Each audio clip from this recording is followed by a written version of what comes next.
Excuse me, Sheriff. My car is clearly within the lines. He spits on the asphalt. You're parked too close. That's a violation. Too close? There's 2 feet of space. A black woman driving a car like this? He circles her vehicle slowly. In my county? You're either a thief or a whore. Either way, you don't belong here. He grabs her arm. Hands behind your back. Now. The parking lot fills with onlookers.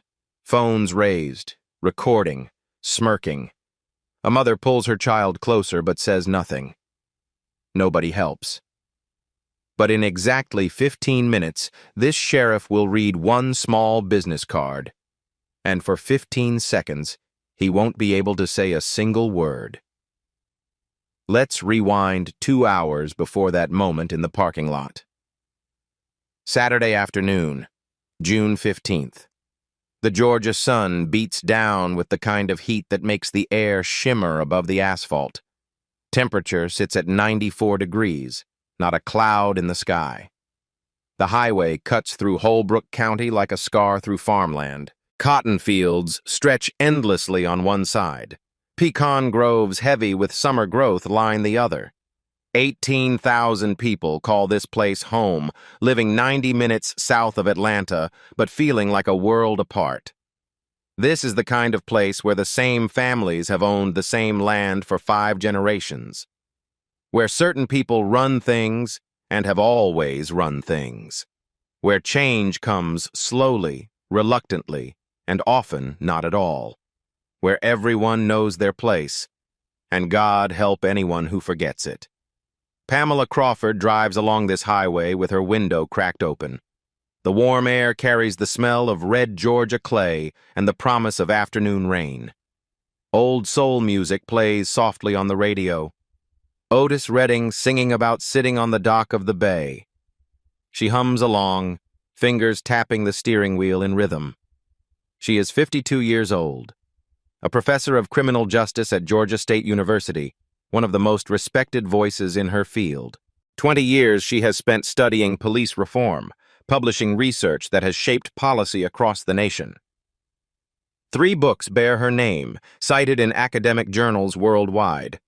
Twice she has testified before congressional committees, her expertise sought by legislators drafting new accountability measures. Her work has influenced reform efforts in 12 states. But none of that matters today. Today, she is not Dr. Crawford, not the professor, not the expert. Today, she is simply a daughter driving home to see her mother. Dorothy Crawford lives alone in the small house where Pamela grew up. 78 years old now, widowed for 15 years since Pamela's father passed. Dorothy still bakes cornbread every Saturday morning, the same recipe her grandmother taught her. Still hangs laundry on the backyard line because she says the sun makes the sheets smell better than any dryer. Still reads on the front porch every evening until the fireflies rise at dusk, signaling the end of another day. Pamela pulls into the familiar gravel driveway. The crunch of stones beneath her tires sounds like childhood. Before she even reaches the porch steps, the screen door creaks open with that same squeak it's had for 30 years. Dorothy stands in the doorway, flour dusting her faded apron. Her hair is grayer now, her frame smaller, but her eyes still hold that same sharp warmth. You're late. Traffic outside Atlanta, Mama. You know how it gets on Saturdays. Dorothy pulls her daughter into a tight embrace. Cornbread's almost ready. Come inside before this heat melts you down to nothing. Inside, the house smells exactly as Pamela remembers. Butter, memory, and decades of love soaked into every wall. The ceiling fan clicks with each slow rotation, the same rhythmic sound that once lulled her to sleep as a child. Light filters through lace curtains yellowed by years of Georgia sun. On the living room wall hangs a row of family photographs. Pamela pauses at one in particular, her brother, Curtis. Younger in this picture than she is now, smiling, unbroken. 25 years ago, Curtis was driving home from a late shift at the warehouse, a routine traffic stop on a dark county road. 4 officers, What started as a broken taillight ended with a broken nose and 2 cracked ribs. Curtis came home that night with blood dried on his shirt and something shattered behind his eyes that never fully healed. He never filed a complaint. "What's the point?" he said when Pamela begged him to report it. "Nothing ever changes for people like us." Curtis lives in Seattle now, as far from Georgia as he could possibly run. He doesn't talk about that night. He doesn't talk to police. Ever. Pamela chose a different path. She decided she would become the change, working from inside the system, through research, through testimony, through evidence that couldn't be ignored or dismissed. After lunch, Dorothy mentions a book she's been wanting to read, a biography of Eleanor Roosevelt. "I'll pick it up," Pamela offers. "The library's just 10 minutes away." She has no idea that this simple errand will change everything. The Holbrook County Library sits quietly under the afternoon sun. The parking lot is nearly empty. Pamela pulls into a spot, checks her mirrors, and walks inside. 15 minutes later, she steps back out, and her life will never be the same. The Holbrook County Library is a modest brick building with white columns, built in 1952 and barely updated since. Pamela finds the Eleanor Roosevelt biography easily, checks it out with a smile to the elderly librarian, and heads back outside. The Georgia heat hits her like a wall. She squints against the glare, book tucked under her arm. Then she stops. A patrol car now sits directly behind her vehicle, blocking any exit. Not just any patrol car. The door reads in bold letters, "Sheriff, Holbrook County." And the man leaning against it, arms crossed, watching her approach with cold eyes, he isn't a deputy. Sheriff Wayne Hollister, 48 years old, tall and broad-shouldered, with salt and pepper hair cropped military short. Oakley sunglasses hide his eyes, but not the sneer on his lips. He has held this position for 12 years, elected 3 times by comfortable margins, known throughout the county for being hands-on. Unlike most sheriffs who delegate patrol duties, Hollister still drives these roads himself every Saturday. Staying connected to the community, he calls it. Others call it something else. He pushes off from the car as Pamela approaches her vehicle. "This your car?" "Yes, Sheriff. Is there a problem?" His eyes travel slowly from her face to the car to her face again. The assessment is deliberate, degrading. The look of a man examining something he finds distasteful. "A black woman driving a Lexus in Holbrook County." He laughs, a short, harsh sound with no warmth in it whatsoever. "Either you stole this vehicle or you're selling something I don't want to know about. Which is it?" Pamela keeps her voice steady, measured. 20 years of professional composure serving her now. "Sir, I'm a professor at Georgia State University. I'm visiting my mother who lives on Maple Street. I've just been to the library." A professor. He says the word like it's an insult, like it leaves a bad taste in his mouth. "Right. And I'm the Pope of Rome. License and registration. Now." She retrieves them from her purse without argument, hands them over. He examines her driver's license with exaggerated slowness. "Georgia State University address. So you're not from around here." "I grew up in this county, Sheriff. This is my home."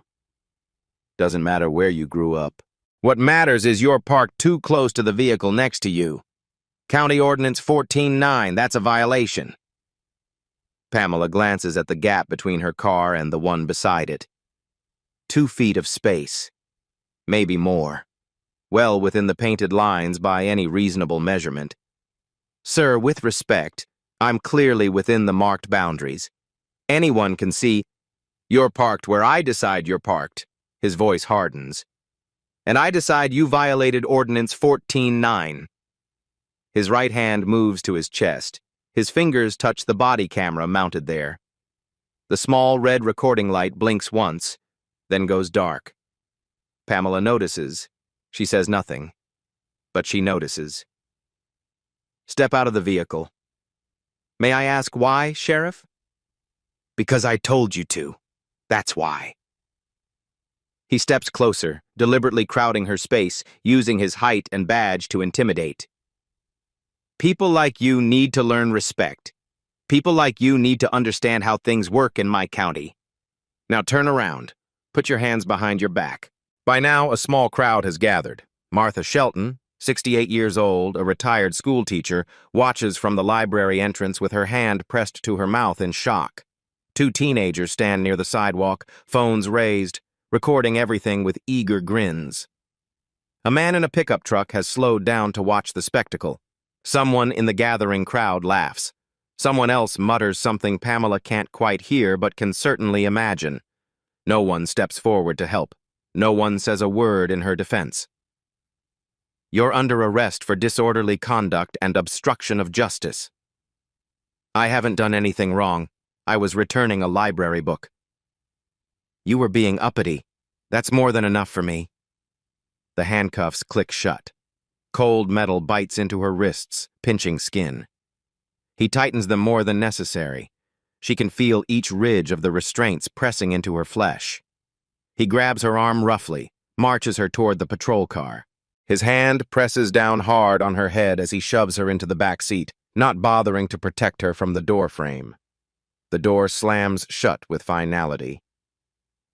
The drive to the sheriff's office takes 15 minutes. Pamela sits in silence behind the metal cage partition. The handcuffs dig deeper with every bump in the road.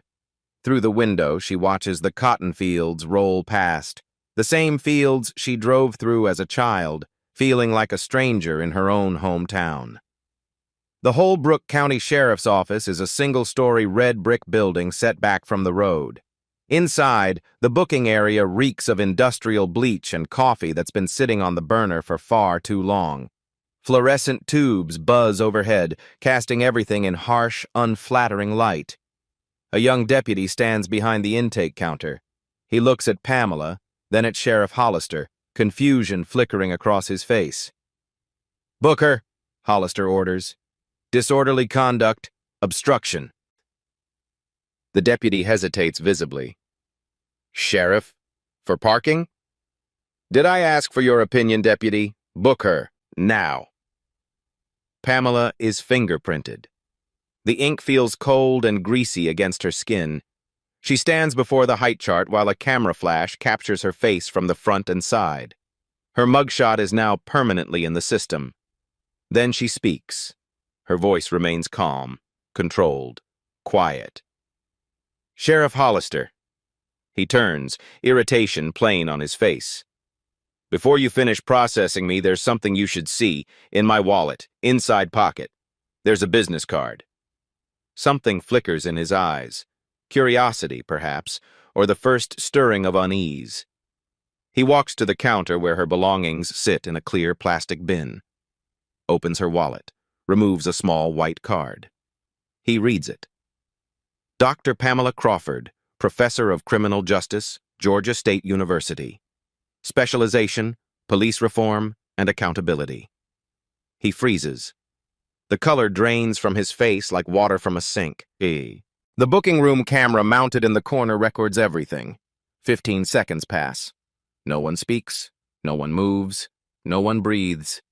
The same sheriff who called her a thief, who said people like her don't belong, who laughed while a crowd filmed her humiliation. Now he cannot find a single word. Pamela watches him steadily. "We've met before, Sheriff. Georgia State University, spring 2004. Introduction to Criminal Justice. You sat in the third row from the back." Hollister's face has turned ashen gray. "I wrote your recommendation letter for the police academy. You asked me personally." 5 more seconds of absolute crushing silence. When he finally speaks, his voice comes out rough, broken, barely above a whisper. "Release her." The deputy blinks. "Sir, release her, now. Drop the charges, delete the booking record, all of it." "Sheriff, I can't just delete official records." "Do it. That's an order." The handcuffs come off. Pamela rubs her wrists slowly. The red marks remain, pressed into her skin like accusations. She collects her belongings and walks out into the Georgia sun. Behind her, Sheriff Hollister stands frozen in the booking room, realizing he has just made the biggest mistake of his 12-year career. Pamela returns to her mother's house as the sun begins its descent toward the tree line, painting the sky in shades of orange and red. Dorothy sits on the porch with 2 glasses of sweet tea, condensation beading on the outside. The ice clinks gently as she lifts one glass toward her daughter. "You get the book?" Pamela hands her the Eleanor Roosevelt biography. She doesn't mention what happened at the library. Not yet. Dorothy doesn't need that wait tonight. Some truths can wait until morning. But sleep doesn't come for Pamela.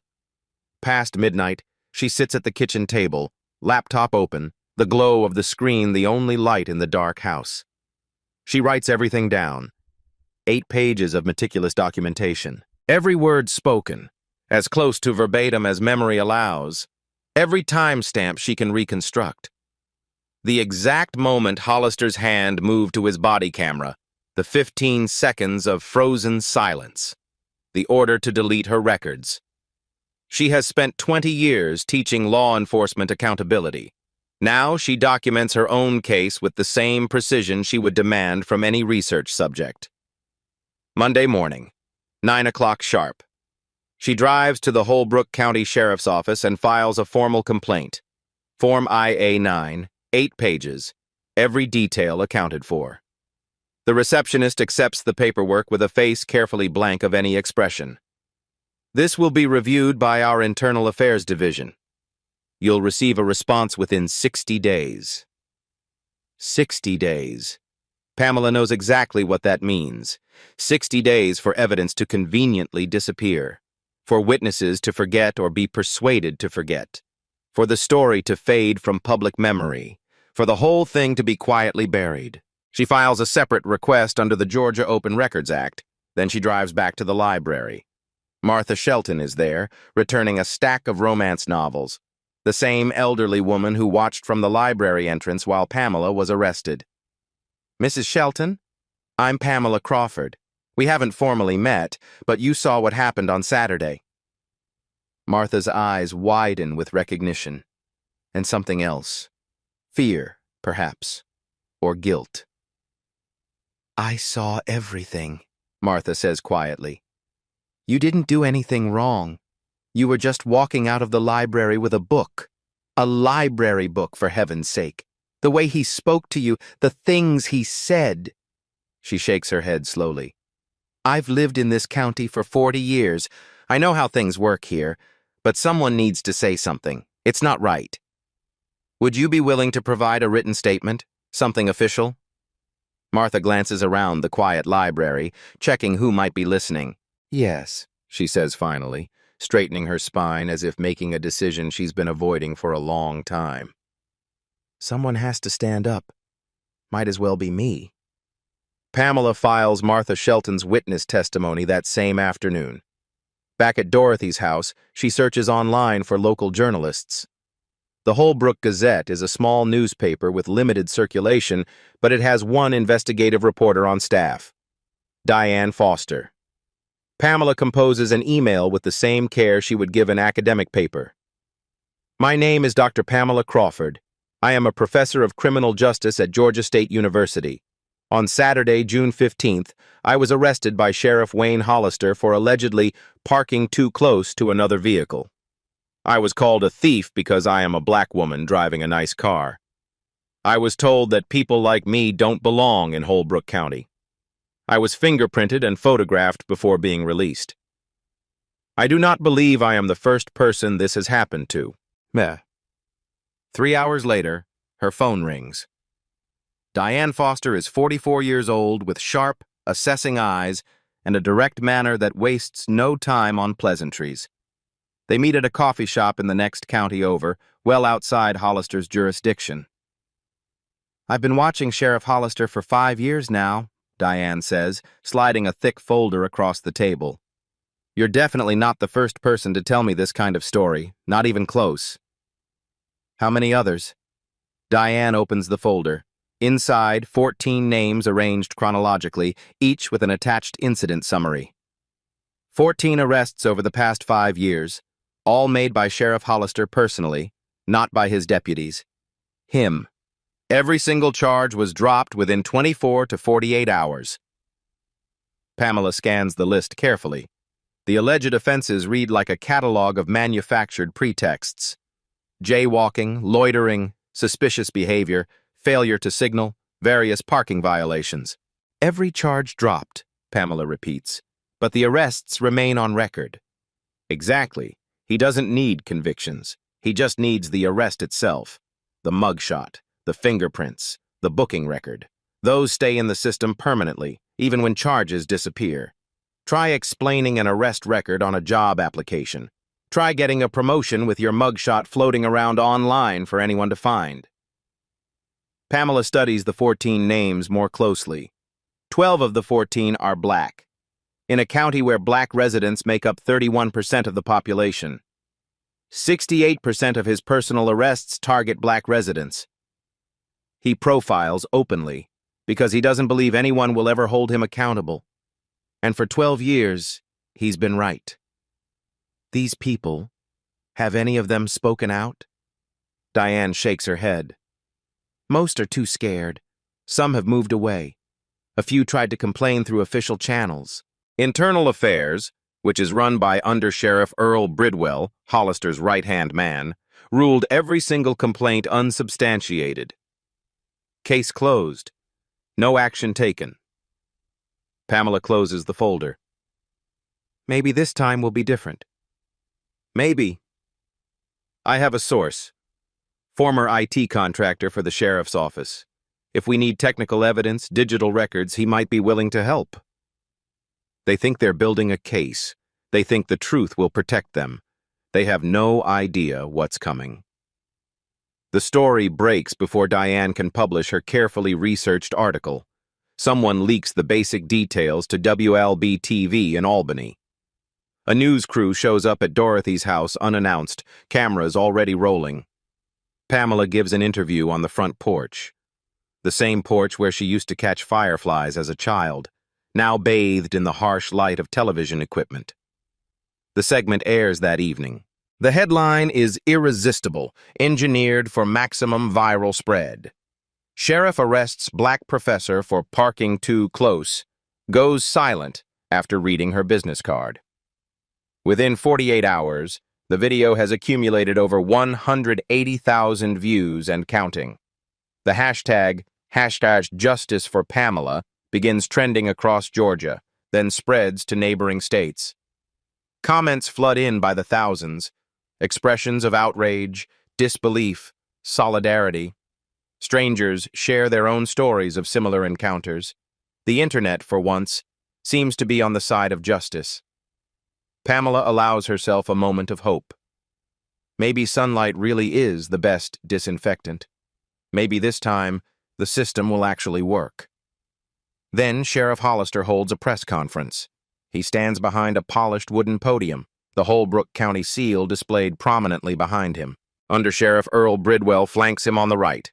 58 years old, Hollister's loyal second-in-command for a decade, the man who runs internal affairs with an iron fist and a blind eye. Hollister speaks directly into the cameras, his voice measured and calm, every word carefully rehearsed. Dr. Crawford was detained briefly on Saturday due to a misunderstanding regarding a parking ordinance. Once her identity was properly verified, she was released immediately without charges. This was an isolated incident, a regrettable miscommunication that has been blown far out of proportion. The matter is now closed. Isolated incident. He emphasizes those two words, says them twice during his brief statement. Reporters shout questions. Hollister deflects each one with practiced ease. Bridwell stands silently beside him, his expression unreadable as stone. Pamela watches the press conference from her mother's living room.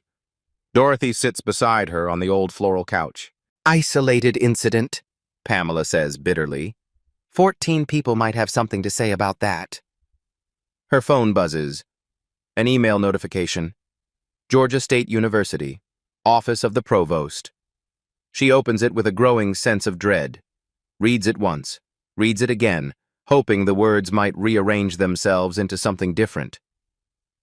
Dr. Crawford, due to the public nature of your current situation and the ongoing investigation, the university has determined that it is in everyone's best interest to place you on administrative leave without pay, effective immediately. Your building access credentials have been deactivated. Your courses will be reassigned to other faculty members. Please direct any questions to the Human Resources Department. She calls the dean's direct line immediately, hands trembling with anger and disbelief. I'm the victim here, Marcus. I was arrested for parking my car while black. Why am I being punished? The dean's voice is careful, uncomfortable, the voice of a man caught between conscience and career. Pamela, you're becoming controversial. Major donors have expressed serious concerns. The board is worried about the university's public image, especially during an election year. Several state legislators have called. A sheriff racially profiled me, arrested me on false charges, and humiliated me in public. That's the controversy you're worried about? I understand. I truly do. But this decision came from above my level. My hands are tied, I'm sorry. The call ends with a hollow click. Pamela sits in silence for a long time. 20 years of building a career, brick by careful brick. Erased in one carefully worded email. Her salary? Gone. Her health insurance? Gone. Her research access? Her graduate students, her office, her professional identity? All of it gone. Dorothy brings her a fresh glass of sweet tea, sits down beside her without speaking, offering silent comfort. You can stop now, baby. Walk away from all this. No one would blame you for protecting yourself. Pamela thinks about the 14 names in Diane's folder, about Martha Shelton's brave witness statement, about the pattern everyone can see but no one will name out loud. She thinks about Curtis. 25 years ago, the complaint he never filed, the resignation in his voice. If I stop now, Mama, they win, and the next black woman he pulls over has nobody standing up for her. Dorothy nods slowly, says nothing more. She understands. She thought going public would protect her. Instead, it cost her everything she'd built over 2 decades.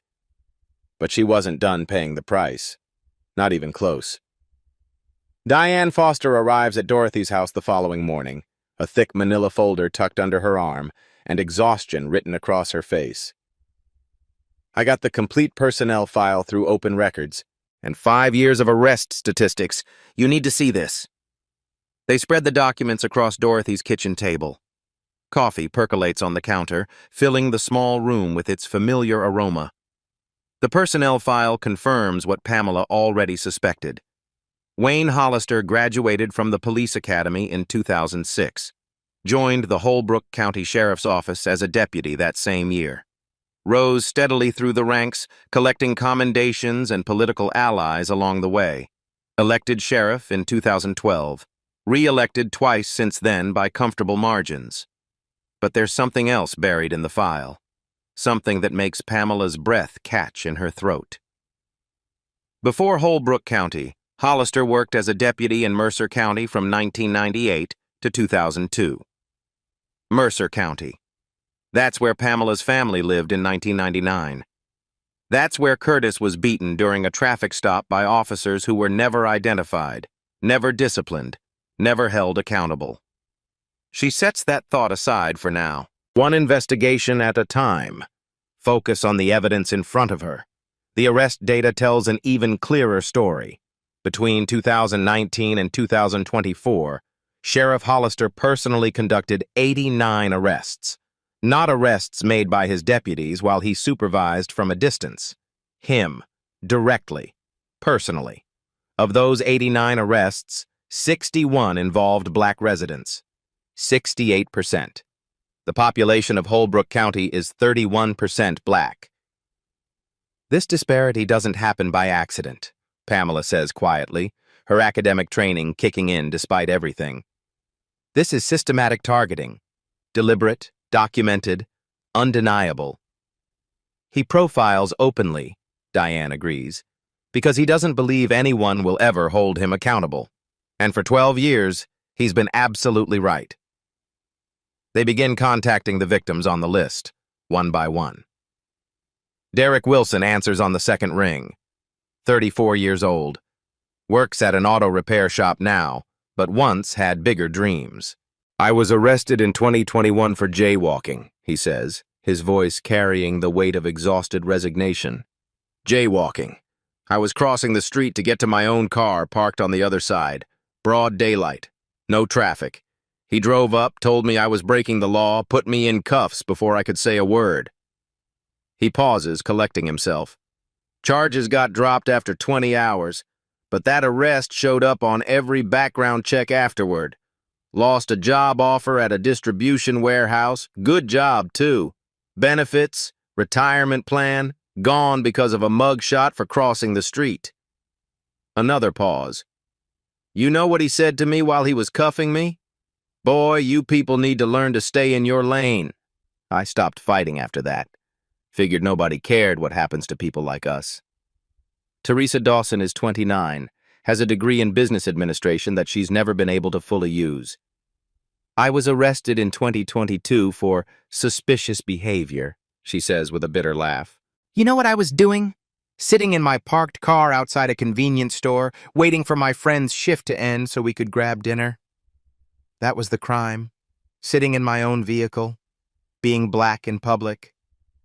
She pauses, steadying her voice. He called me girl, told me women like me always have something to hide, made me feel like a criminal for existing. Charges dropped, of course. But when my employer Googled my name during a promotion review 6 months later, guess what came up? My mugshot. I had to sit in an HR meeting and explain why I'd been arrested, like I was the one who did something wrong. 3 more victims agree to go on record. Then 4 more. Each story different in its details but identical in its essence. Manufactured charges, public humiliation, lasting damage, zero accountability. The pattern becomes impossible to deny. Then Pamela reaches the 8th name on the list. Jerome Atkins. Age at time of arrest, 22 years old. Arrested in March 2022. The charge, loitering. According to the police report, he was standing outside a convenience store, waiting for a friend. Charges dropped after 18 hours in a holding cell. At the bottom of his file, typed in small, cold letters, a notation that stops Pamela's heart. Deceased, September 2022. She looks up at Diane, a chill running through her despite the summer heat. What happened to Jerome Atkins? Diane is quiet for a long moment. When she speaks, her voice is barely above a whisper. Jerome Atkins took his own life, 6 months after his arrest. The words hang in the air like a physical weight. His mother, Gloria Atkins, told me the whole story when I was researching this pattern last year. After the arrest, Jerome changed completely. Couldn't find steady work because every application asked about criminal history. Had to explain the arrest over and over again to strangers who looked at him like he was lying, like he must have done something wrong even if the charges were dropped. Pamela stares at Jerome's mugshot. 22 years old, scared eyes looking into the camera, a young man who committed no crime more serious than standing on a public sidewalk. He started believing what the system kept telling him he was, Diane continues. A criminal, a suspect, someone who needed to be watched, controlled, contained, someone who didn't belong in decent society. The arrest became part of his identity, no matter how much he tried to escape it. And no one helped him? He filed a complaint. Internal Affairs, run by Undersheriff Bridwell, investigated for exactly 2 weeks and ruled it unsubstantiated. No action taken. Case closed. Jerome got a form letter. That was it. Pamela sets down the photograph gently, as if it might break. Sheriff Hollister didn't need a prison sentence to destroy Jerome's life. He didn't need a conviction or a trial. He just needed a mugshot and a booking record. That was enough to break a 22-year-old who had his whole life ahead of him. She thinks about her own mugshot, taken 8 days ago.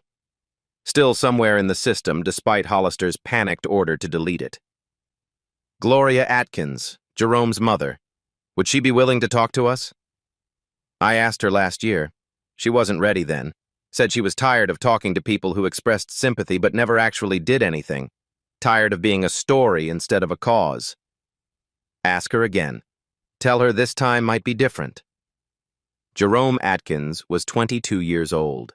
He was arrested for standing outside a convenience store waiting for a friend. The charges were dropped within a day. But the damage, the mugshot, the record, the label of criminal that followed him everywhere, that stayed with him. 6 months later, he was gone. If you believe this system needs to change, stay with me. Because what happens next nearly destroyed Pamela Crawford completely.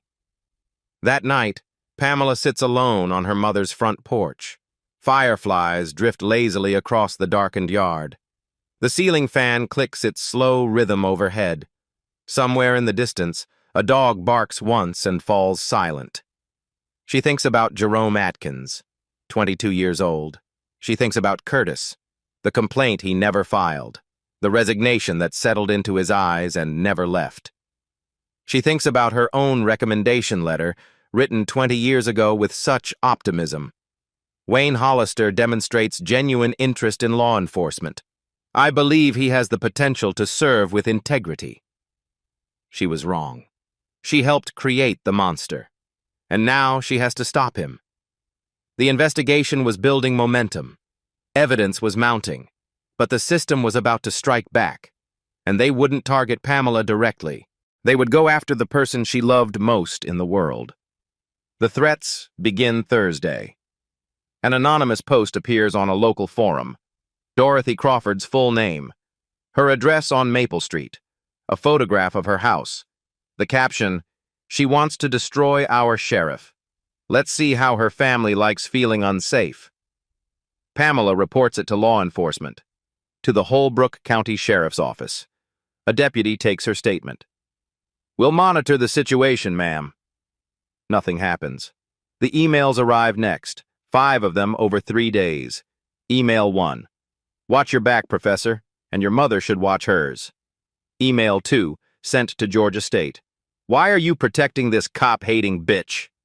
Email 3. "Nice house on Maple Street. Does the old black lady live alone?" Pamela saves every email, documents everything. She hires a security company to check Dorothy's locks, installs a motion sensor light. Dorothy waves it off. "I've lived here 50 years. Nobody's scaring me out of my own home." A statement arrives from Sheriff Hollister's attorney. "Sheriff Hollister has no connection to any threatening communications. These allegations are baseless and defamatory. He has served Holbrook County with dedication for 12 years and will continue to do so."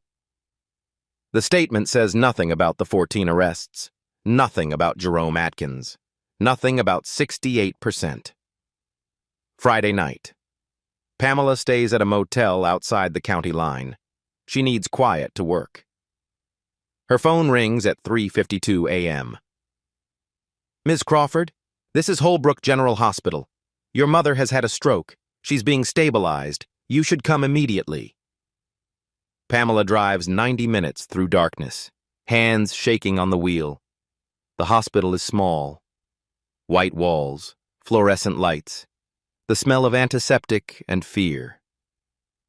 A doctor meets her in the hallway. "Your mother experienced a hemorrhagic stroke around 2:30 a.m. We've stabilized her, but she hasn't regained consciousness." "What caused it?"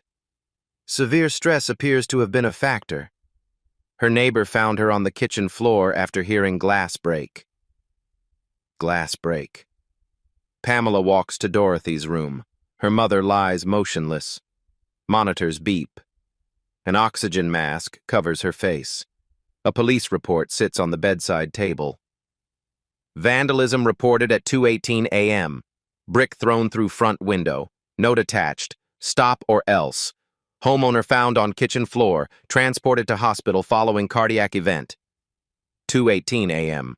While Pamela slept 60 miles away. She sits beside Dorothy's bed, takes her mother's hand. The skin feels paper thin and cold. "I'm sorry, Mama. I'm so sorry." The monitors beep. Dorothy doesn't respond. Sheriff Hollister's attorney released an additional statement. These attacks are deplorable, and Sheriff Hollister condemns them. However, there is no evidence linking these incidents to the sheriff's office. Dr. Crawford's continued accusations are reckless and legally actionable. The investigation into the brick attack remains open. No arrests have been made. 3 days pass. Dorothy remains unconscious. Pamela sleeps in the vinyl chair beside her bed. Barely eats. Doesn't leave. On the 4th day, Dorothy's hand moves. Her eyes open. Slowly. Her lips move beneath the oxygen mask. Pamela leans close. Did we win?" Tears stream down Pamela's face. "Not yet, Mama. Not yet." Dorothy's grip tightens, weak but deliberate.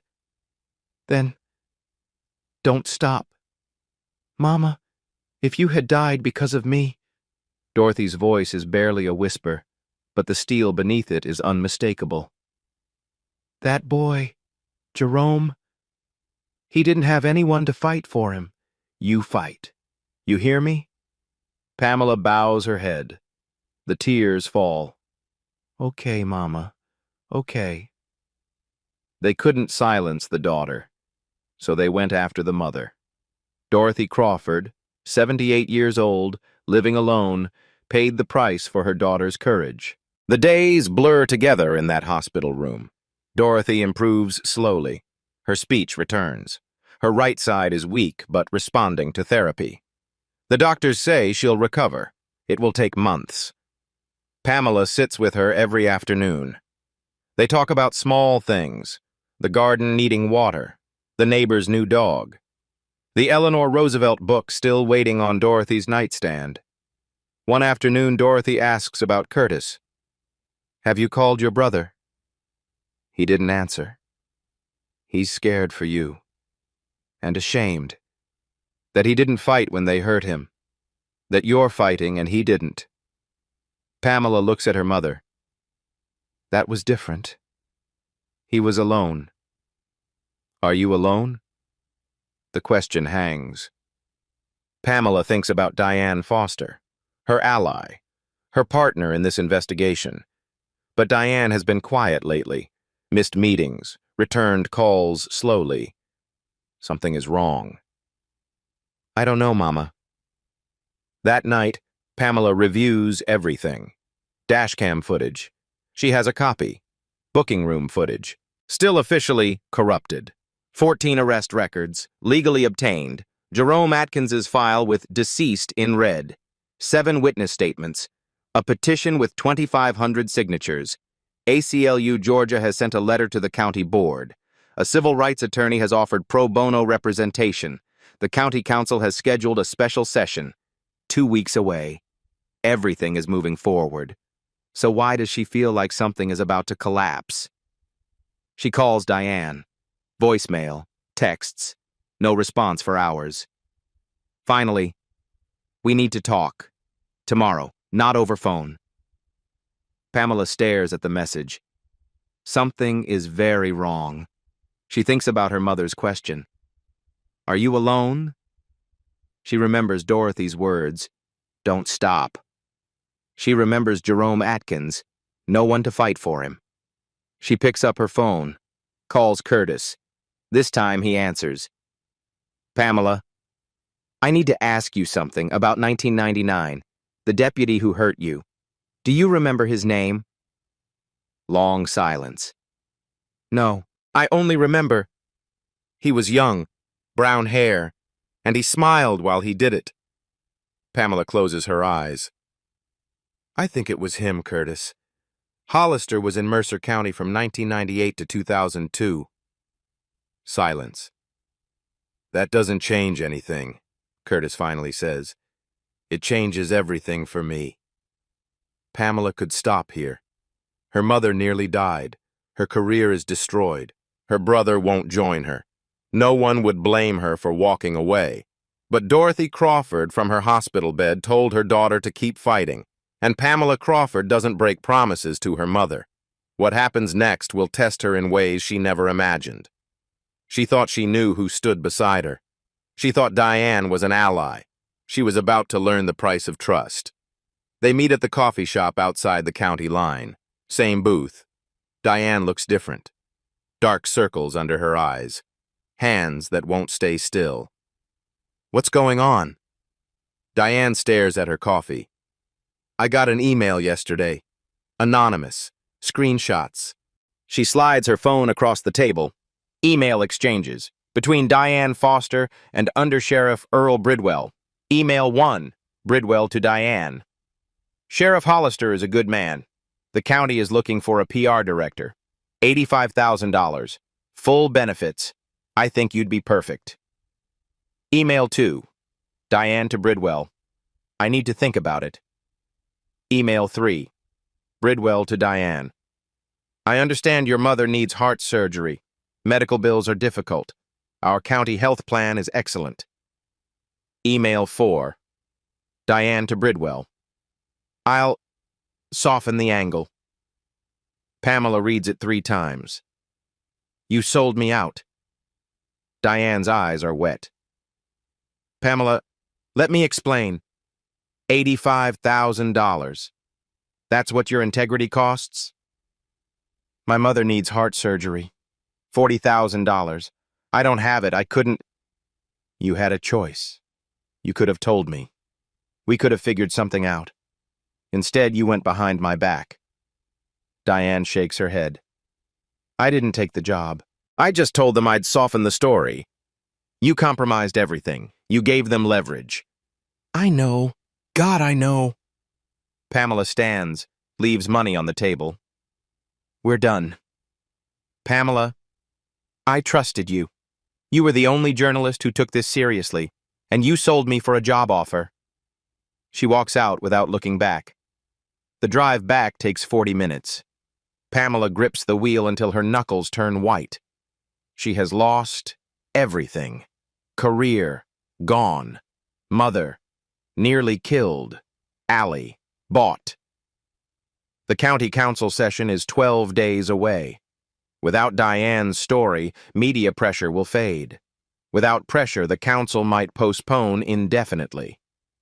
She pulls into the motel parking lot, sits in the car.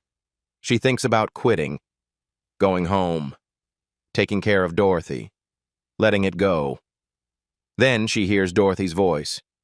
Don't stop.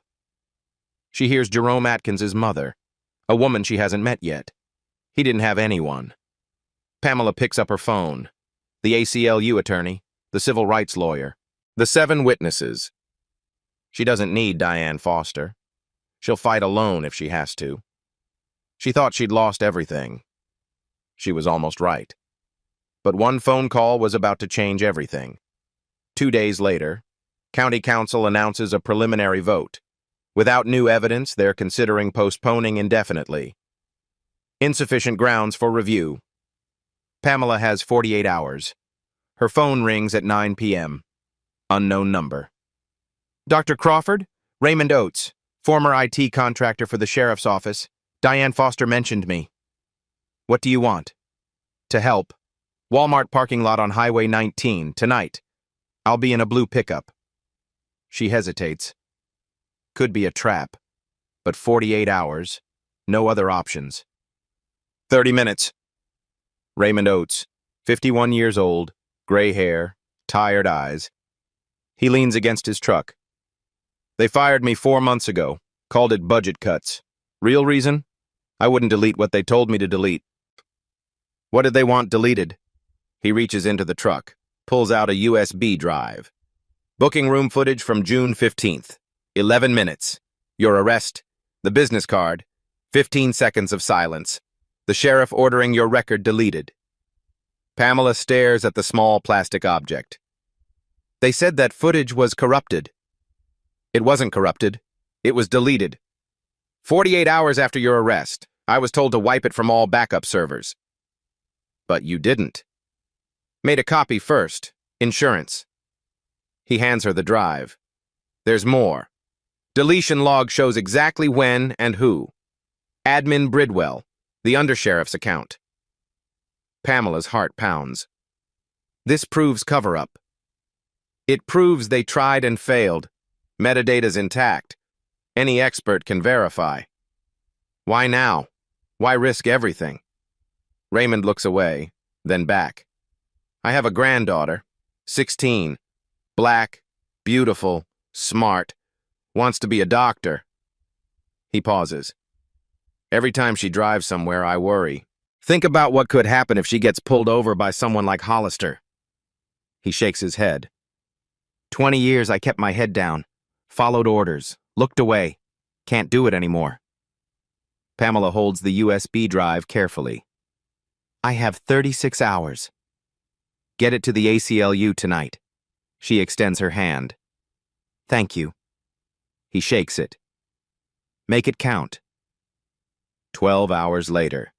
ACLU confirms. Footage authentic. Metadata intact. Deletion log irrefutable. Pamela calls the county board. I have new evidence the footage exists.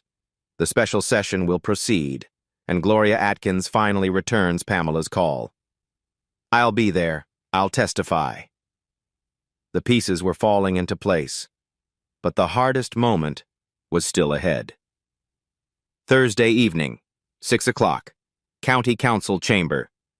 180 people crowd into a room built for 120. News cameras line the back wall. The air conditioning struggles against the heat and bodies. Front row, Dorothy Crawford in a wheelchair. She checked out of the hospital early. I didn't survive a stroke to miss this. Sheriff Wayne Hollister sits at a table with his attorney. Under Sheriff Earl Bridwell beside him. Councilwoman Sandra Hall calls the session to order. Pamela approaches the podium. I'm not here for revenge. I'm here to present facts. She plays the dash cam footage, the traffic stop, the handcuffs. She plays the recovered booking room footage, the mugshot, the business card. 15 seconds of frozen silence. The sheriff's voice. Delete the booking record. She presents arrest statistics. 89 arrests. 68% black residents. A county that's 31% black. She presents 14 cases. All charges dropped. All records remaining. She presents the deletion log. Under Sheriff Bridwell's account. 48 hours after her arrest. Hollister's attorney objects repeatedly. Councilwoman Hall overrules each time. When Pamela finishes, Hollister is asked to respond. He clears his throat. I acted in the interest of community safety. These decisions were made in contexts civilians might not understand. Councilwoman Hall leans forward. Sheriff, 14 arrests with all charges dropped. 68% involving black residents. One young man is dead. What context explains that? Hollister doesn't answer. Then a woman rises from the audience. Gloria Atkins, 54 years old, gray hair, eyes that have cried until no tears remain. My name is Gloria Atkins. My son was Jerome.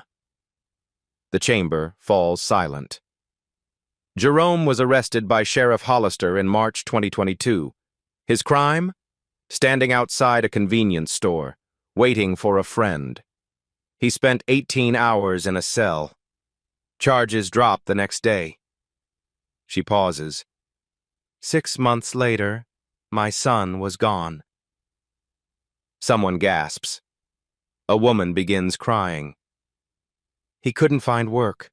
The record followed him everywhere. He started believing what the system told him, that he was a criminal, that he didn't belong, that he wasn't worth protecting. She looks directly at Hollister.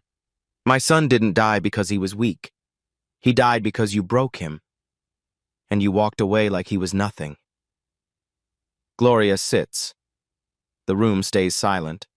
Then the doors swing open. Diane Foster walks in, USB drive in hand. I have a confession. She approaches the podium. I was offered $85,000 by Undersheriff Bridwell to soften my coverage. I'm ashamed to say I considered it. Murmurs ripple through the crowd. But I can't live with myself if I stay silent. She hands the drive to Councilwoman Hall. This contains email exchanges proving the sheriff's office attempted to influence press coverage through bribery. Bridwell's face goes pale. Pamela and Diane exchange a look, a small nod. Not forgiveness. Not yet. But something. The council deliberates 40 minutes. The vote, 4-3. Councilman Virgil Tate casts the deciding vote. I have grandchildren. I cannot look them in the eye and vote to protect this. Jerome Atkins deserved better. Sheriff Wayne Hollister, suspended pending investigation. Undersheriff Earl Bridwell, referred for criminal investigation. Independent Review Board, established. Dorothy raises one frail hand from her wheelchair. Pamela walks to her. They hold hands. No words needed. 4-3. 12 years of power suspended, because one professor refused to forget, and one grieving mother refused to stay silent. 8 weeks later. Independent investigation concludes, Sheriff Wayne Hollister engaged in a pattern of discriminatory arrests and abuse of power. He resigns, loses his pension, faces 3 civil lawsuits. Undersheriff Earl Bridwell is charged with destruction of evidence and witness tampering. The review board begins work. Gloria Atkins is appointed as a member. Diane Foster takes a job at another newspaper. She and Pamela aren't friends, but there's respect. Dorothy Crawford sits on her porch, Pamela beside her.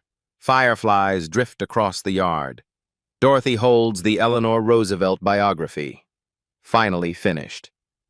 She said something good. Do what you feel in your heart to be right, for you'll be criticized anyway. Pamela smiles. You read it 3 times in the hospital. Nothing else to do but think. Georgia State invites Pamela to return. Donors withdrew their objections after the verdict made national news. Her first lecture back. Accountability in law enforcement, a case study in persistence. She tells her students, systems can change, but only when people pay the price for truth. A black woman in a nice car, in a county where she didn't belong. The sheriff put her in handcuffs, called her a thief, said people like her needed to learn their place. Then he read her business card, and he couldn't speak for 15 seconds. No one stands above the law, not even the sheriff. If this story made you think, share it. Subscribe, and tell me, how should people like Sheriff Hollister be held accountable?